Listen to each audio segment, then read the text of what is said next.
pas gloire à Jésus. Se taise maintenant au nom de Jésus-Christ et que le Seigneur continue à se révéler.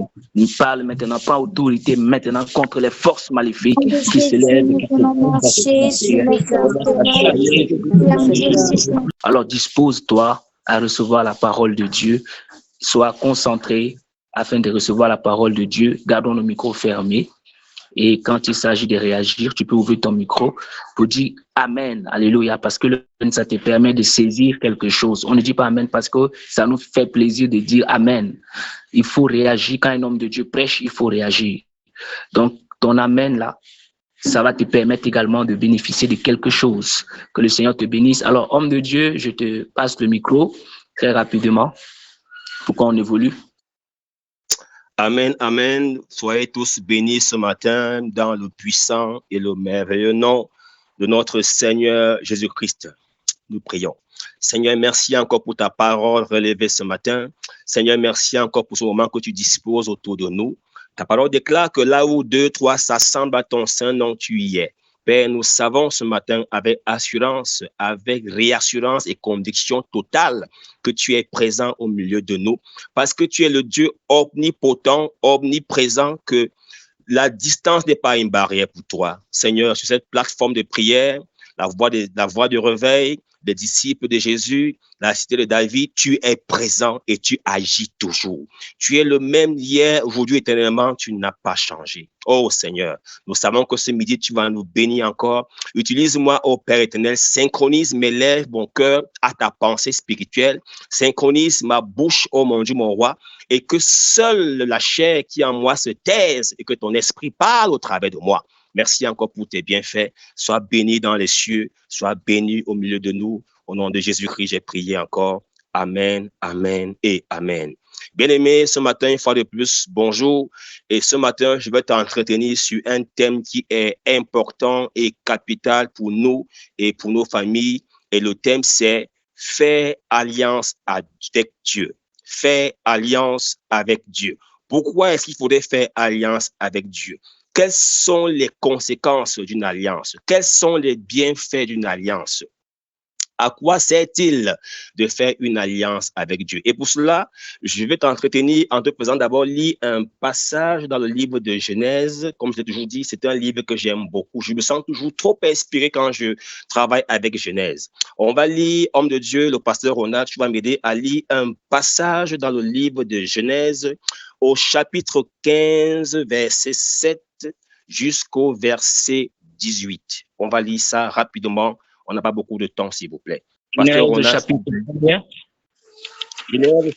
15, verset 7 à 18. Ok, Genèse chapitre 15, verset 7 à 18.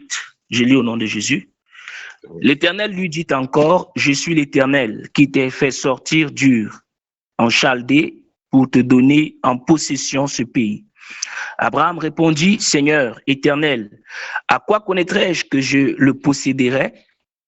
Et l'Éternel lui dit, prends une génisse de 3 ans, une chèvre de 3 ans, un bélier de 3 ans, une tourterelle et une jeune colombe. Abraham prit tous ces animaux, les coupa par le milieu et mit chaque morceau l'un vis-à-vis de l'autre, mais il ne partagea point les oiseaux. Les oiseaux de proie s'abattirent sur les cadavres et Abraham les chassa. Verset 12.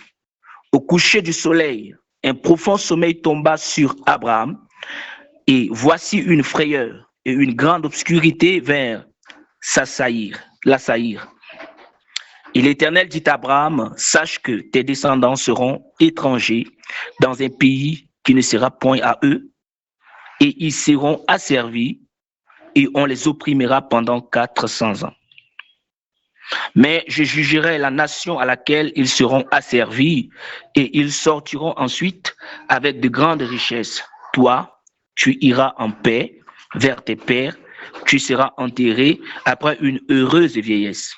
Le verset 16, à la 4e génération, ils reviendront ici, car l'iniquité des Amoréens n'est pas encore à son comble.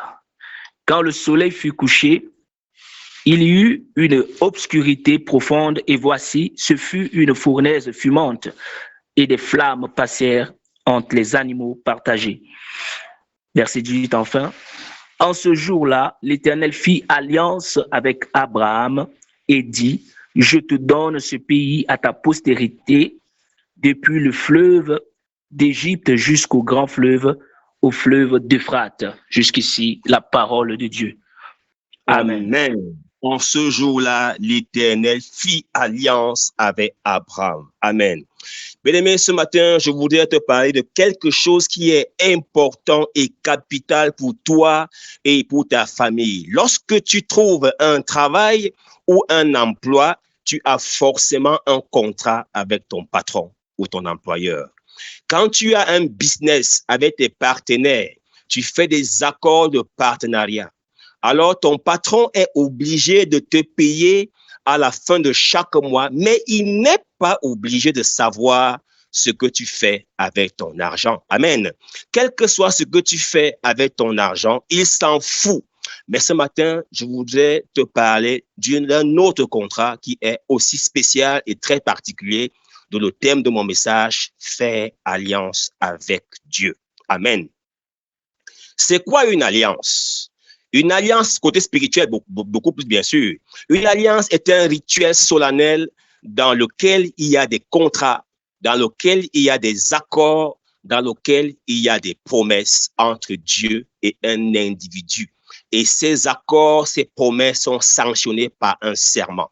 Dans le passage que vient de lire, le pasteur Ronald vient de lire, tu verras qu'il y a des accords qui ont été dits entre Dieu et Abraham, et à la fin, ils scellent en faisant l'alliance.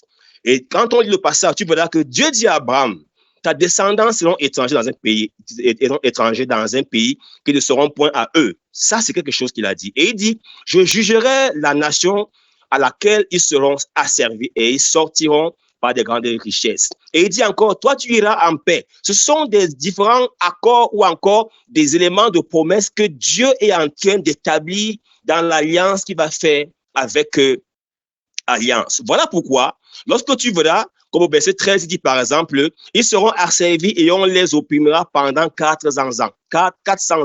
Et tu verras que après 400 ans, lorsqu'ils ont crié à Dieu, j'ai eu à faire un enseignement dessus, lorsqu'ils ont crié à Dieu après 400 ans, la Bible dit que et Dieu se souvint de son alliance. Amen. Donc, quand tu fais alliance avec Dieu, il veille sur tout, car tes problèmes deviennent aussi ses problèmes. Faire alliance avec Dieu est fondamental et capital pour toi, pour moi, parce que dans cette alliance, il y a la protection. Dans cette alliance, il y a la sécurité. Dans cette alliance, il y a l'élévation, il y a la promotion, il y a la vie, il y a la spiritualité. La Bible déclare que Dieu a fait alliance avec Abraham et a changé son nom en Abraham. À cause de cette alliance, il ne perdit aucun de ses biens, il ne perdit aucun de ses fils, mais plutôt au contraire, ses fils furent très bénis. Nous pouvons le voir par exemple que Ismaël était un fils de l'alliance et il est aujourd'hui le père des musulmans et les musulmans aujourd'hui sont extrêmement riches. Dieu fait alliance avec qui il veut. Abraham était un idolâtre et fils d'un idolâtre appelé Térak. Mais Dieu n'a pas regardé à son idolâtrie. Dieu n'a pas regardé à sa position. Dieu n'a pas regardé à son argent, ni à son statut ou à sa position. Mais Dieu a regardé à l'état de son cœur.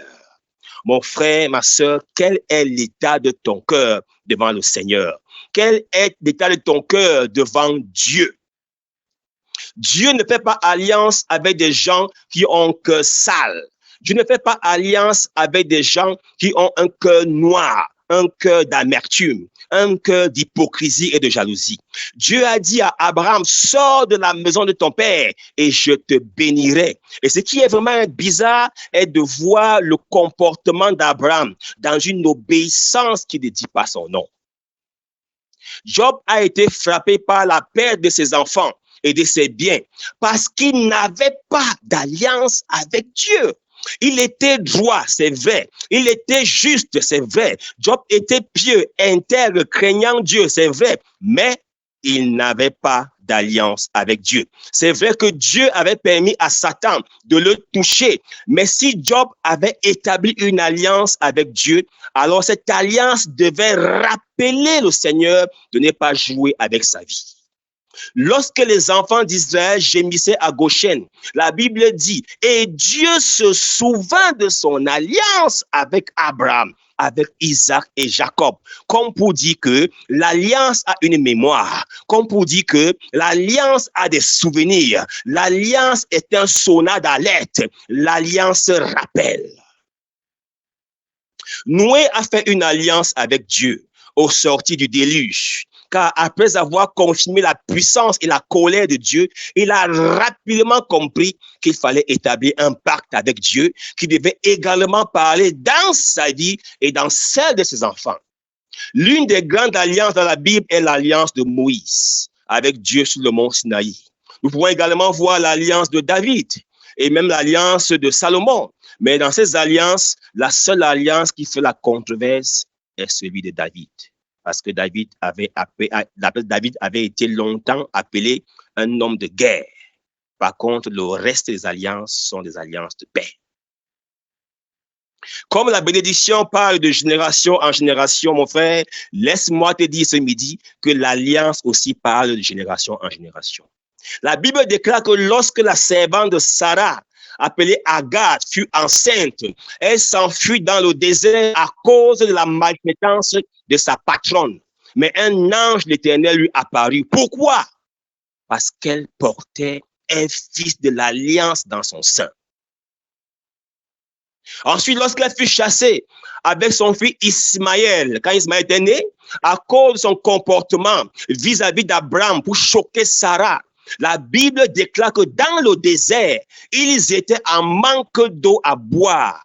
Imaginez le fait de vous trouver dans un désert sans eau avec un soleil à... La Bible déclare que pendant que son fils pleurait, Agar, sa mère, se détourna pour ne pas voir son fils mourir et s'est mis aussi à élever la voix et pleurer à cause de l'alliance de son père Abraham faite avec Dieu. La Bible déclare que Dieu entendit la voix de l'enfant et envoya un ange vers Agar. À cause de quoi? À cause d'Ismaël, qui était un fils de l'alliance. Et Dieu leur donna de l'eau à boire. Bien-aimé, tu ne peux pas faire alliance avec Dieu et être sans être dépouillé. Tu ne peux pas faire alliance avec Dieu étant sale. Tu dois d'abord te dépouiller de toute forme de saleté, qu'elle soit physique ou spirituelle. Lorsque Dieu voulait faire alliance avec Abraham, il a voulu d'abord qu'il se sépare de Lot, car il était une barrière pour lui. Alors, il crée une confusion entre les bergers de Lot et d'Abraham, afin qu'Abraham se sépare complètement de Lot, afin qu'il puisse faire alliance avec lui. Mais malgré cela, Abraham faisait quand même des erreurs et Dieu le ramenait malgré ses erreurs parce qu'il voulait qu'il entre dans l'alliance avec lui. Et là, nous remarquons qu'Abraham a fait 3 erreurs. La première erreur avec Abraham, c'est d'avoir pris son neveu Lot avec lui lorsque Dieu l'a appelé à sortir de la maison de son père. Or, Lot était une barrière pour sa bénédiction. Déjà que Lot veut dire voile. Et comme il voulait montrer à Dieu, qui connaît beaucoup faire la conjugaison, quand Dieu lui a dit sors, lui dit sortons. Le statut spirituel de Lot n'était pas avantageux pour Abraham. Lot était une barrière pour lui. Deuxième erreur, Abraham se passe, n'est-ce pas, pour un soldat. Lorsque son neveu Lot a été pris en otage, Abraham décide d'aller combattre. Il fait armer 318 de ses braves serviteurs pour aller faire la guerre. Or, il n'était pas un homme de guerre, car son alliance avec Dieu était une alliance de paix et non une alliance de guerre. Alors Dieu vient corriger ça rapidement pendant que Abraham rentre de guerre avec son neveu et tout le butin qu'il avait. Il a encore la lance de la guerre avec lui plein de sang. Dieu vient corriger cela très rapidement en descendant vers lui sous la forme incarnée qui est Melchisedec, qui était roi de Salem, afin de corriger l'erreur de son serviteur. Et comme troisième erreur, Abraham, la troisième erreur qu'il fait, c'est quoi?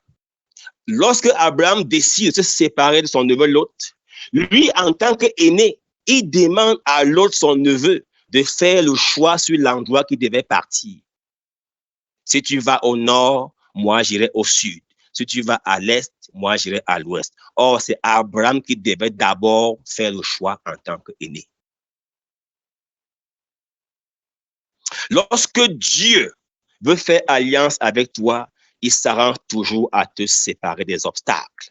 Lorsque Dieu veut faire alliance avec toi, il s'arrange toujours à te mettre sur une bonne posture. Abraham sort de guerre et Dieu descend sous la forme incarnée comme qui est Melchisedec pour essayer d'arranger, n'est-ce pas, l'erreur de son fils. Melchisedec était un roi et un prêtre sacrificateur. Il vient vers Abraham avec du pain et du vin pour faire la paix. Or, nous savons quoi? Que le pain et le vin nous rappellent dans le Nouveau Testament le corps et le sang de Christ. Donc, cet acte est encore appelé la Christophanie. Amen. Bien-aimé, laisse-moi te dire ce matin que lorsque Dieu veut faire alliance avec toi, il va s'arranger à enlever tous les facteurs négatifs qui peuvent bloquer ta bénédiction. Si tu as un collègue ou un ami qui est une barrière pour ta bénédiction, Dieu va te séparer de lui. Si tu as un lot dans ta famille qui est un voile, qui empêche l'entrée de Dieu dans ta vie, Dieu va l'expulser avant d'accomplir sa mission dans ta vie. Que cela soit un partage dans ta vie ce matin au nom de Jésus. Voilà maintenant un Abraham qui veut faire alliance avec Voilà un Abraham qui veut faire alliance avec Dieu. Abraham dit, l'Éternel dit à Abraham, prends une génisse, verset 9, prends une génisse de 3 ans. Prends une chèvre de 3 ans. Prends un bélier de 3 ans, une tourterelle et une jeune colombe. Je vais t'expliquer, bien-aimé, toi qui m'écoutes. Une fois, j'ai fait des recherches personnelles, je dis, mais pourquoi c'est la génisse? Pourquoi c'est la chèvre? Pourquoi le bélier? Pourquoi la tourterelle? C'est trop spirituel. Écoute-moi très bien. Lorsque Dieu dit à Abraham de prendre une génisse de 3 ans, la génisse est une jeune vache. Lorsque la vache, parce que la vache est la femelle du taureau, et la vache, quand elle n'a pas encore mis bas, elle s'appelle génisse. Donc, comme on dit jeune fille. Donc, quand elle est génisse, le moment où elle met bas son premier veau, elle quitte du nom de génisse pour le nom de vache. Et Dieu dit à Abraham de prendre une génisse de 3 ans. La génisse signifie la fécondité. Dieu dit à Abraham de prendre une chèvre de 3 ans. La chèvre signifie la bénédiction. Dieu dit à Abraham de prendre un bélier. Le bélier de 3 ans. Le bélier signifie l'autorité. Dieu dit à Abraham de prendre une tourterelle. La tourterelle est un animal qui est de la famille du pigeon. La Bible prédit que le pigeon. Et la tourterelle signifie la sagesse et la paix. Dieu dit à Abraham encore de prendre une colombe. Nous savons que la colombe est le seul animal qui n'a pas de bile. Nous savons que quand un animal a la bile, quand la bile se perce, elle a la mère. Mais la colombe est le seul animal qui n'a pas de bile. Donc, spirituellement, la colombe n'a pas d'amertume en lui. Voilà pourquoi le Seigneur Jésus, quand il était consacré, sa mère Marie et son père Joseph ont apporté des jeunes colombes. Et ici, dans ce passage, la colombe signifie la sainteté et la pureté. Et la Bible déclare que lorsqu'Abraham découpa ses animaux en 2, sauf les oiseaux, et les disposa vis-à-vis les uns envers les autres, et les proies essayaient de les ravir, mais il les chassa. Cette image, ou encore cette icône, ce symbole, n'est-ce pas, symbolise les efforts que Satan fait pour ravir notre bénédiction. Mais nous devons garder la foi comme Abraham afin d'éloigner l'ennemi dans nos choses. Maintenant, bien-aimé, je vais t'expliquer l'alliance. Alors, Abraham découpe donc ses animaux, il les place vis-à-vis. Les oiseaux, il les dispose également vis-à-vis. Je vais t'expliquer l'alliance. Écoute-moi très bien. À leur époque, lorsqu'on voulait faire alliance entre deux villages pour faire la paix, les deux villages étaient représentés par leur chef. Ou quand deux personnes, par exemple, voulaient se marier, on déposait des objets, les animaux, bref, en fonction de ce qu'on voulait faire. Et alors, les deux protagonistes, main dans la main, venaient, sautaient ou traversaient, symbole de sceller cet acte. Nous le voyons encore aujourd'hui chez les musulmans lors de leur mariage. Les deux parents, chefs de famille, font un cercle avec leurs mains en déclarant des bénédictions sur leurs jeunes enfants. Pareil pour les Bamilékés, avec l'acte de la cola ou du vin blanc. Même chose lorsqu'un chef d'État prête serment.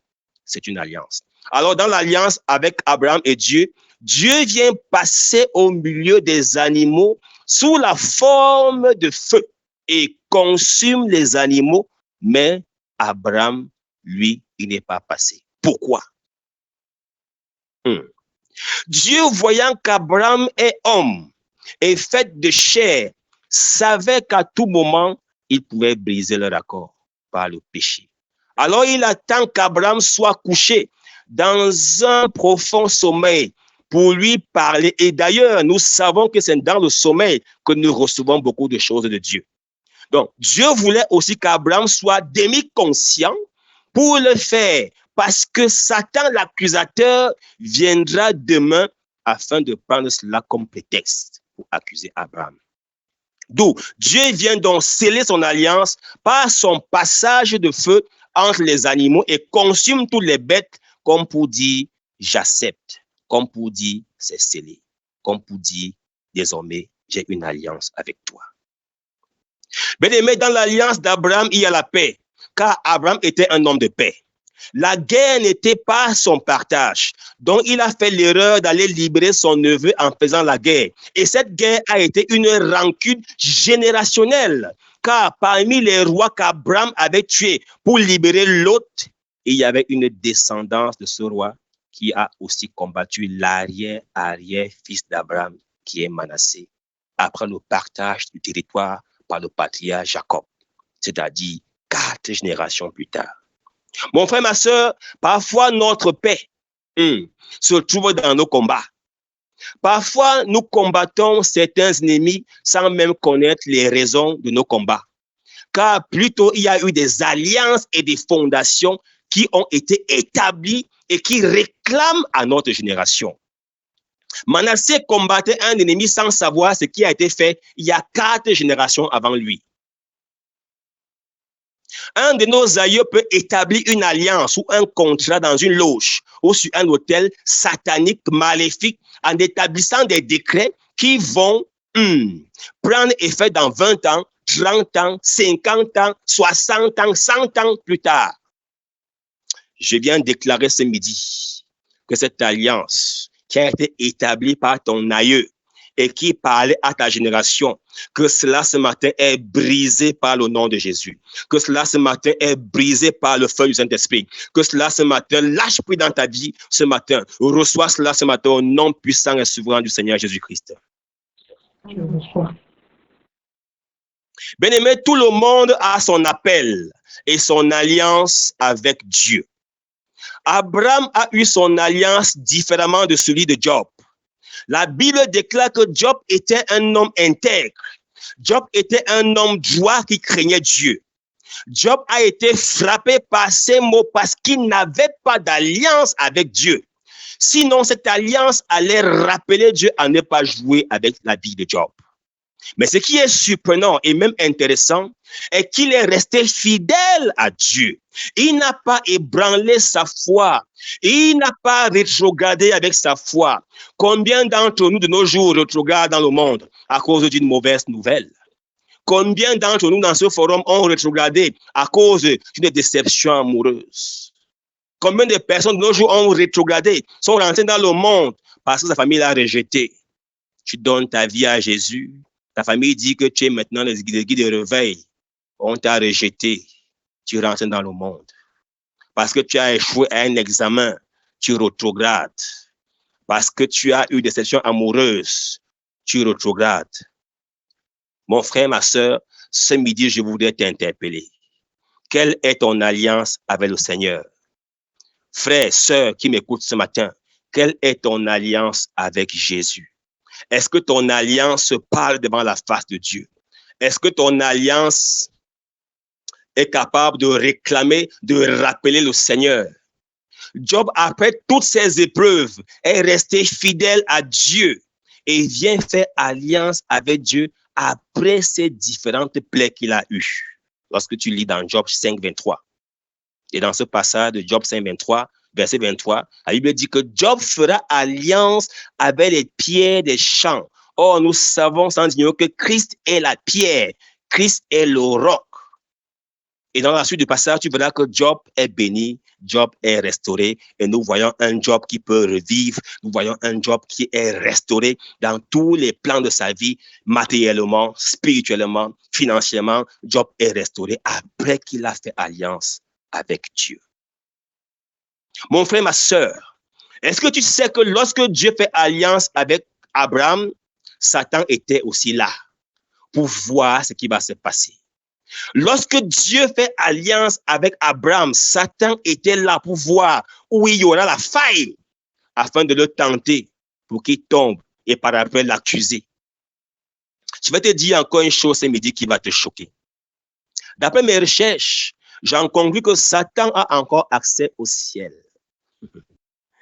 Aïe, aïe, aïe. Satan, oui, a encore accès au ciel. Mais sauf qu'il est limité. Satan peut encore prendre la forme qu'il veut, mais il ne sera jamais la nature qu'il était. Parce qu'il s'est connecté à une autre source. Il s'est connecté à la source du mal. Il s'est connecté à la source de la corruption, à la source de la malice. Oui, la Bible déclare qu'il est l'accusateur. Il nous accuse nuit et jour auprès du Père. Ma question est la suivante. Il nous accuse où? Au ciel ou sur la terre, bien-aimés? La Bible dit dans le livre de Job 2:1 que les fils de Dieu vinrent un jour se présenter devant Dieu et Satan vint aussi au milieu d'eux. Donc, Dieu, dans les cieux, pendant qu'il fait son conseil céleste, son conseil avec ses ministres, conseil ministériel, le bon monsieur, Satan, lui aussi, il vient se présenter. Donc, ça veut dire que Satan a encore accès au ciel. Et c'est là où il nous accuse, d'où le nom de l'accusateur. Mais lorsque Jésus viendra prendre son épouse, Satan n'aura plus accès au ciel. Il n'aura plus le nom de accusateur. Amen. Je vais ouvrir une parenthèse, bien-aimé. Quand tu lis le livre de Apocalypse 12, on va pas le lire, je t'envoie lire, on va gagner un peu en temps. Quand tu lis le livre d'Apocalypse 12, le livre d'Apocalypse est le dernier livre de la Bible, mais c'est une scène qu'on raconte quand elle se passe avant Genèse et avant la création de la terre. Dans cette scène, lorsque Satan est chassé du ciel et il descend avec le tiers des étoiles ou encore le tiers des anges, avec une grande colère, le tiers des étoiles qu'il avait corrompu, le tiers des anges qu'il avait corrompu dans les cieux. Et cette révélation est faite par l'apôtre Jean qui dit qu'il voyait au ciel 4 êtres vivants. Je vais les citer. Le premier être vivant était semblable à un lion qui représente Jésus comme roi. Le deuxième être vivant était semblable à un agneau qui représente Jésus comme serviteur. Le troisième être vivant était semblable à un homme qui représente Jésus 100% homme. Et enfin, le quatrième être vivant était semblable à un aigle qui représente Jésus 100% Dieu. Bien-aimés, comme je le dis toujours, les 4 évangiles ne sont pas vraiment un Nouveau Testament, mais une transition ou encore une introduction du Nouveau Testament, car le Nouveau Testament prend effet à partir du livre des Actes. Et ce qui est curieux est que ce soit Jean qui parle des ailes du grand aigle dans Apocalypse 12, qui est le grand aigle qui vient sauver la femme en détresse dans le livre d'Apocalypse. L'aigle est le seul animal volant qui se vole, qui ne peut voler qu'avec le mâle ou avec l'aiglon sur son dos. Et cet animal sort faire la chasse uniquement quand il y a la tempête, parce qu'il sait et il est sûr que le vent va secouer la tanière et le refuge de beaucoup de proies. Raison pour laquelle il n'y avait que les ailes du grand aigle pour venir en aide afin de sauver la femme qui fuyait le dragon. Lorsque Satan se rend compte qu'il a raté sa mission, il cherche à détruire la postérité de cette dernière. Alors, comme les démons sont des esprits, alors pour opérer et bien agir, ils ont besoin d'un corps, ils ont besoin d'une enveloppe. Nous le voyons dans le livre de Marc, chapitre 5, verset 26, où Légion demande à Jésus de l'envoyer dans le troupeau de pourceaux. Alors, dans mes recherches, je me rends compte que la descente de Satan avec le tiers des étoiles n'était pas la seule descente, car il y a eu aussi une autre descente, celle de Genèse chapitre 6, où les fils de Dieu sont descendus sur la terre et aucun chapitre de la Bible ne dit qu'ils sont retournés vers Dieu. Parce qu'ils ont été corrompus par Satan afin d'être des agents d'infiltration, car Satan fonctionne par la corruption et par la séduction.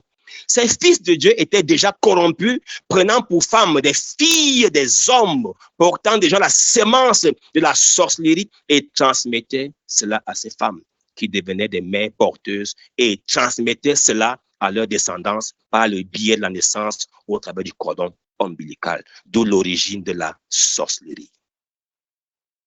De nos jours, bien-aimés, il existe 3 types de sorcellerie. 1.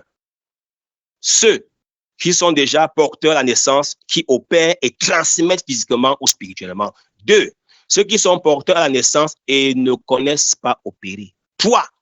Ceux qui ne sont pas nés avec cela, mais se fassent initier. Je ferme la parenthèse. Mon frère, ma soeur, quelle est ton alliance avec Dieu? David n'avait pas d'alliance avec Dieu au départ.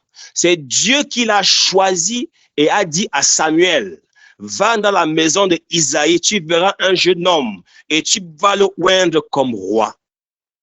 Salomon était le seul roi dans toute l'histoire de la Bible qui fut installé sur le trône par son prédécesseur.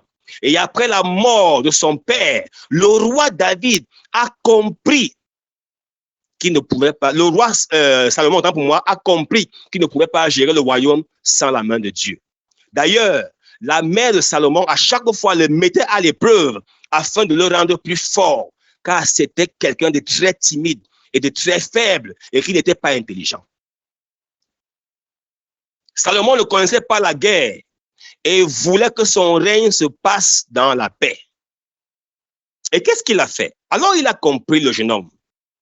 Alors il a compris qu'il fallait faire quelque chose de différent que son père David. Salomon a eu la révélation qu'il fallait qu'il fasse quelque chose d'exceptionnel. Et qu'est-ce qu'il a fait? Il s'est rendu à Gabaon et où il a offert, autant pour moi, un sacrifice à l'Éternel. Un sacrifice exceptionnel qui a bousculé le Dieu, qui a touché le cœur de Dieu dans son omniprésence. Car la Bible dit qu'il offrit ce jour à l'Éternel 1000 holocaustes. Mais pour bien comprendre ce qu'il a offert à Dieu, il fallait lire 1 Chronique 29. Dans 1 Chronique 29, verset 20-25, la Bible dit, Salomon offrit ce jour à l'Éternel 1000 taureaux, 1000 béliers, 1000 agneaux, avec des libations ordinaires et d'autres sacrifices. Et il dit à l'Éternel, ça, ce sont les accords de l'alliance. Qu'est-ce qu'il dit à l'Éternel? Seigneur, moi-même, je sais que je suis faible. Nous voyons ici un Salomon, un roi qui s'humilie, un roi qui reconnaît sa faiblesse. Combien de rois de nos jours, combien de chefs d'État de nos jours sont capables de s'agenouiller dans l'assemblée pour prier? Combien de chefs d'État de nos jours sont capables de reconnaître que Jésus est Seigneur et roi? Mais nous voyons ici un roi d'Israël, Salomon, qui reconnaît sa faiblesse. Et il dit, Seigneur, je sais moi-même que je suis faible. Je ne suis pas juste. Et d'ailleurs, j'ai 1000 femmes que je n'arrive pas à gérer. Il avait 1000 épouses et 300 concubines qui n'arrivent même pas à les compter. Et il dit, Seigneur, je n'ai pas d'expérience pour gérer à bien ce peuple tellement vaste. Et il dit, Seigneur, accorde-moi un cœur sage et intelligent. À cause du sacrifice qu'il avait fait, Dieu est descendu dans le songe. Écoute-moi, que c'est bien, bien-aimé. À cause du sacrifice que Salomon a fait, Dieu est descendu dans le songe de Salomon et fit alliance avec lui et lui donna plus que ce qu'il a demandé à Dieu. J'ai une question et j'ai un problème même à ce niveau. Le problème que j'ai à ce niveau, c'est quoi? La question que je peux vous poser ici, c'est quoi? C'est que Salomon avait quel âge quand il est devenu roi? Et dans mes recherches, je me suis rendu compte que Salomon est devenu roi, il avait environ 20 ans.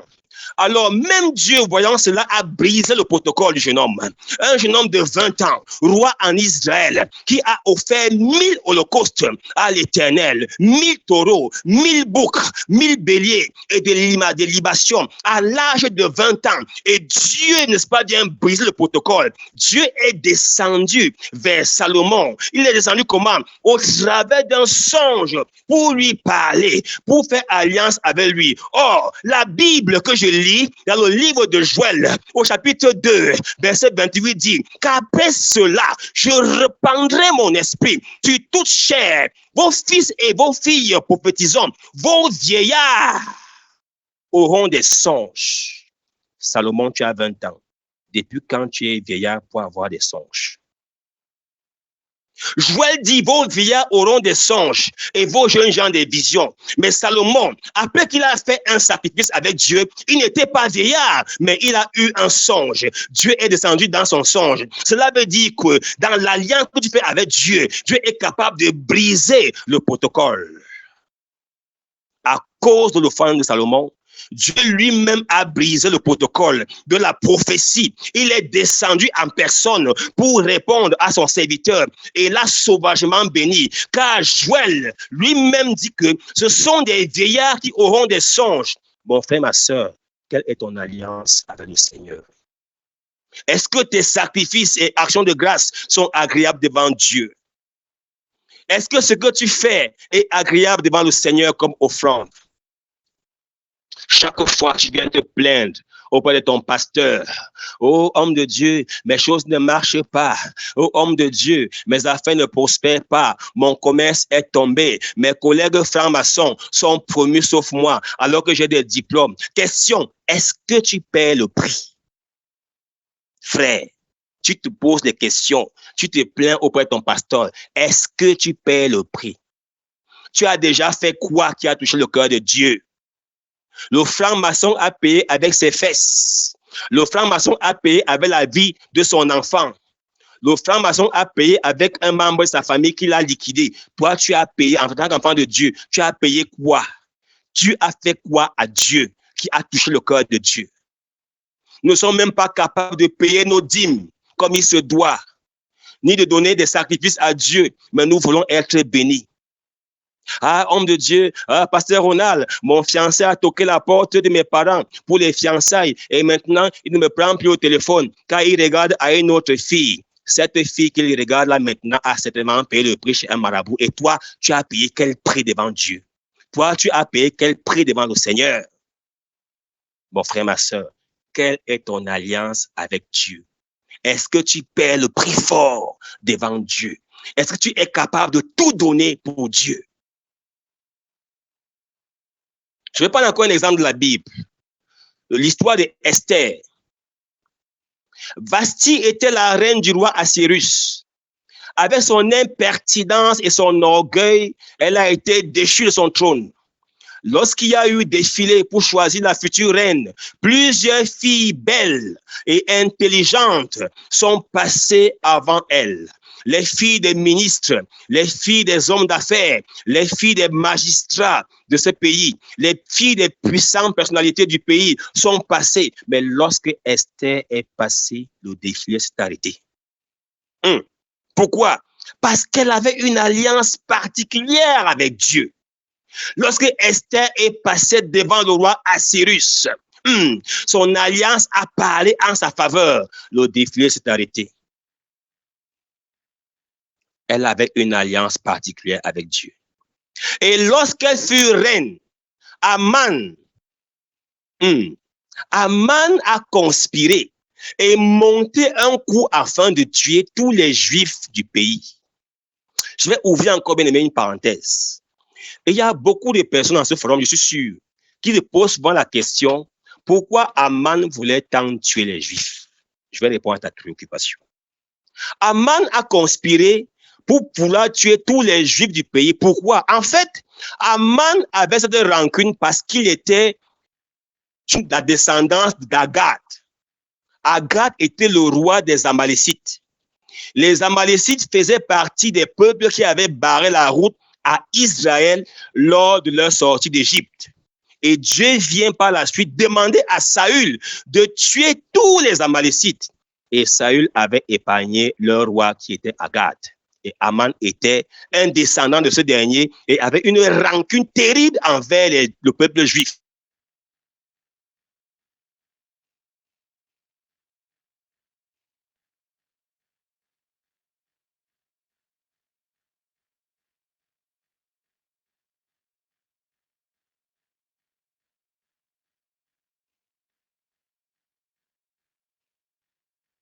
Chose comme tu dis, oncle.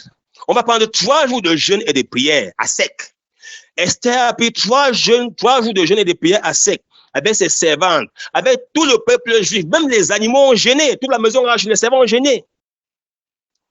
Et après 3 jours, Esther a brisé le protocole, car elle ne pouvait pas voir le roi sans être autorisée. Au 3e jour, la Bible déclare que lorsque le roi l'a vue, il a tendu son sceptre vers elle et lui a accordé tout ce qu'elle voulait. Cela veut dire quoi? Quand tu prends un jeûne de 3 jours, laisse-moi te dire que dans ce jeûne, tu es capable de briser toute forme de protocole. Mon frère, ma soeur, quelle est ton alliance avec le Seigneur bien-aimé? Bien-aimé, ton alliance avec le Seigneur déterminera ta dimension de bénédiction et de faveur. Ton alliance avec Dieu déterminera ta dimension d'intimité à ta communion avec Dieu. À chaque fois que tu auras le jeûne d'Esther pour une situation, la faveur et la grâce de l'Éternel seront ton partage.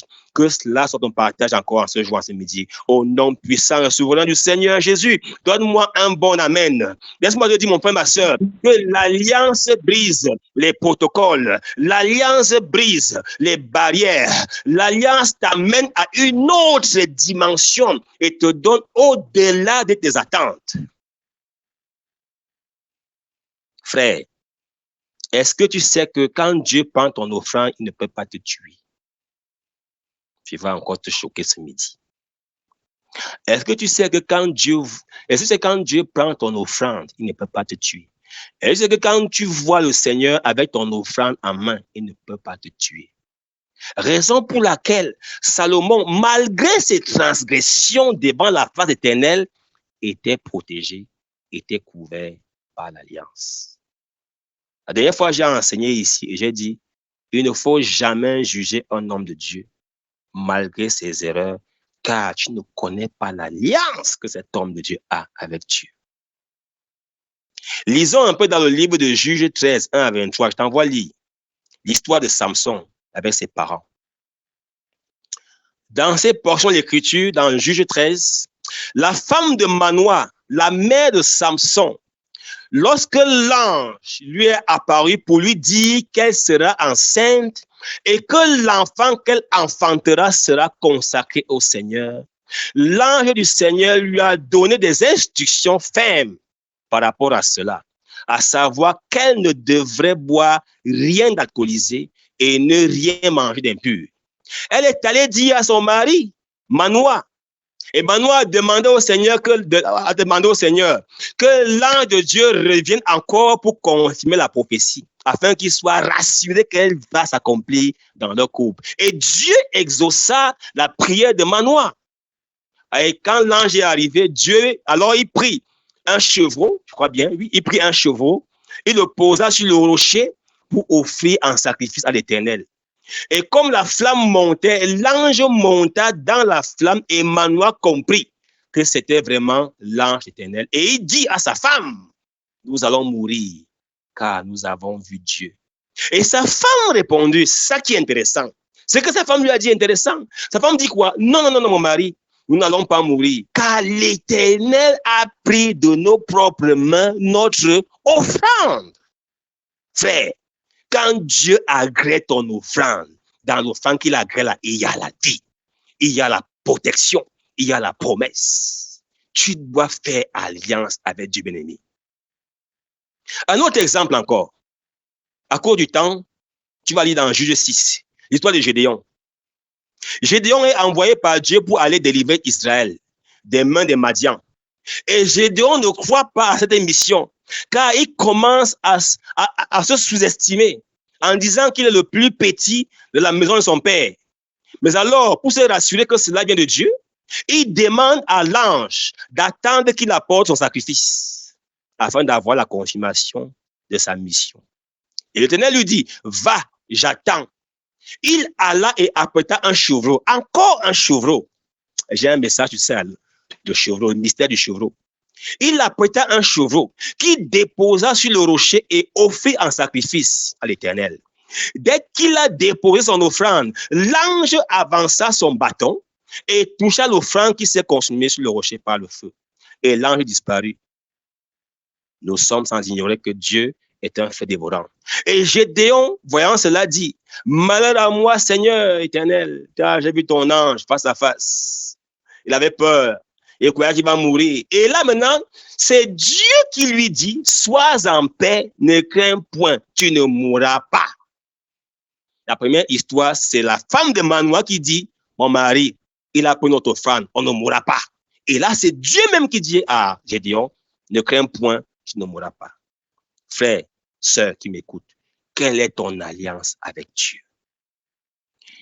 Quelle est ton alliance avec Dieu? Quelles sont tes promesses avec le Seigneur? Quel est ton engagement avec le Seigneur? Quel est le secret que tu as établi dans le...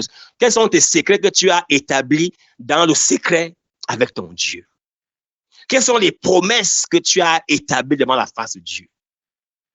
Toute personne doit avoir une alliance particulière avec Dieu. Dans l'alliance de Dieu, il y a la protection. Dans l'alliance de Dieu, il y a les promesses. Dans l'alliance de Dieu, il y a la sécurité. Dans l'alliance de Dieu, il y a la spiritualité. Dans l'alliance de Dieu, il y a l'intimité. Dans l'alliance de Dieu, il y a la spiritualité. Frère, ton alliance doit parler en ta faveur. Parce que l'alliance de Dieu parle. Lorsque Israël, après 440 ans, 430 ans d'esclavage, ils ont crié. Ils ont crié. Ils ont pleurniché. Trop, c'est trop. Mais un matin, lui dit, Dieu se souvint de son alliance. Dans ces alliances, il y avait des accords. Et se souvient de son alliance. Avec qui? Avec Abraham, avec Isaac, avec Jacob. Et il a agi sous la base de l'alliance. Pasteur Ronald, quelle est ton alliance avec Dieu? Pasteur David, quelle est ton alliance avec Dieu? La sœur Mireille, la sœur Chimène, la sœur Josiane, le frère Jean-Jacques, quelles sont vos alliances avec Dieu? Tu dois établir une alliance avec le Seigneur afin que cette alliance parle dans ta vie, car l'alliance parle de génération en génération. Reste béni au nom de Jésus. Ouvre ton micro, nous allons prier. Amen. Amen. Amen.